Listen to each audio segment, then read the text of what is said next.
ভাইরে, অবশেষে আবার শুরু হয়ে গেল গরিবের নিতা আম্বানি বনাম গালাগালিতে পিএইচডি করা আপার কামড়াকামড়ির সেকেন্ড সিজন। বড় লোকেরা তো সিনেমা দেখতে সিনেপ্লেক্সে যায়, আর গরিবের রাস্তা থেকে পপকর্ন কিনে এনে ঘরে বসে ফেসবুক লাইভে এদের মতো ওভার স্মার্ট কাপড় বিক্রেতাদের ঝগড়াঝাটি দেখে। তাই তো এক আপাকে দেখলাম, তিনি ফেসবুকে পোস্ট করে লিখছেন, আমি আসলে কোনো দলেরই না, আমার আসলে ঝগড়া দেখতে ভালো লাগে। আগে মানুষ এলাকায় ঝগড়া লাগলে বাড়ির কাজ ফেলে ঝগড়া দেখতে চলে যেত, আর এখন মানুষের বাড়ির কাজ ফেলে ঝগড়া দেখতে বাইরে যাইতে হয় না, শুধু ফেসবুকটা ওপেন করে বসলেই হয়ে যায়। তাই এবারও মানুষ ফুল জোশ মুডে পপকর্ন কিনে এনে গরিবের নিতা আম্বানি বনাম গালাগালিতে পিএইচডি করা আপার কামড়াকামড়ির সেকেন্ড সিজন দেখা শুরু করছে।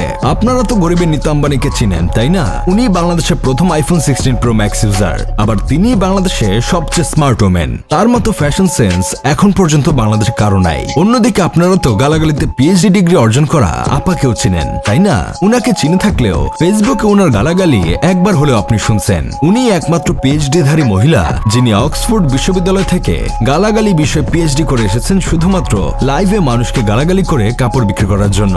বেশ কয়েকদিন আগে এদের দুজনের মধ্যে ফেসবুক লাইভের মধ্যে কামড়াকামড়ি হয়ে গেছে, সেটা আপনারা ভালো করেই জানেন।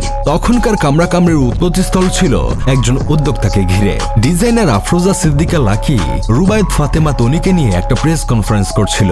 সেখানে আফরোজা সিদ্দিকা লাকি অভিযোগ করছিল, তিনি বাড়ি সহকের স্বামীর হেলিকপ্টার কোম্পানি থেকে 3 ঘন্টার জন্য হেলিকপ্টার ভাড়া করেছিল, কিন্তু তিনি সেখানে পৌঁছালে দেখেন বাড়ি সহক বুবলিকে নিয়ে তার কনসেপ্ট চুরি করে ফটোশুট করছেন। এভাবেই গরিবের নিতা আম্বানি ও গালাগালিতে পিএইচডি করা আপার মাঝে কঠিন একটা ঝগড়া লাগে। একে অপরকে ফেসবুকে লাইভের মাধ্যমে সাবান ছাড়া ধুয়ে দেয়, আর সেগুলো দেখে মানুষ অতিষ্ঠ হয়ে ফেসবুক ছেড়ে চলে যেতে থাকে। নিতা আম্বানি ও তার স্বামী মিলে একজন গালাগালি ডিপার্টমেন্টের আপার সাথে পেরে ওঠে নাই, যদিও তারপরে তাদের মধ্যে সব ঠিকঠাক হয়ে গেছিল।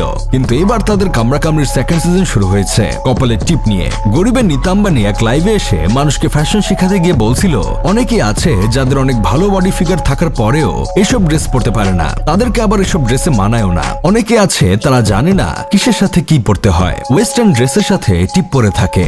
আপনারা তো ভালো করেই জানেন এদেশের মানুষ কতটা পোংটা। তারা আবার খুঁজে বের করছে আসলে কে ওয়েস্টার্ন ড্রেসের সাথে টিপ পরে। রিসেন্ট টাইমে অবশ্য আমাদের গালাগালি পিএইচডি করা আপাকে ওয়েস্টার্নের সাথে টিপ পরতে দেখা গেছে। সেটার সাথে মিলিয়ে পাবলিক ভিডিও বানিয়ে আরেক সিজন চালু করার জন্য গালাগালিতে পিএইচডি করা আপাকে উস্কে দিছে। ওদিকে আপাও তো কম যান না, তিনিও লাইভে এসে গরিবের নিতা আম্বানিকে ধুইতে গিয়ে বলছে, আমি ব্যাকলেস বলে তো আমাকে পাঠা কিংবা সান্ডা বলে না, এর কাজই হচ্ছে মানুষকে নিয়ে নোংরামি করা আর মানুষকে চেটে খাওয়া। এসব দেখে আমার বন্ধু কেরামত বলতেছে, যদিও তাদের এই কামড়াকামড়ির সেকেন্ড সিজন এখনো চলমান, তবে প্রথম সিজনটাই বেশি উত্তেজনাপূর্ণ ছিল।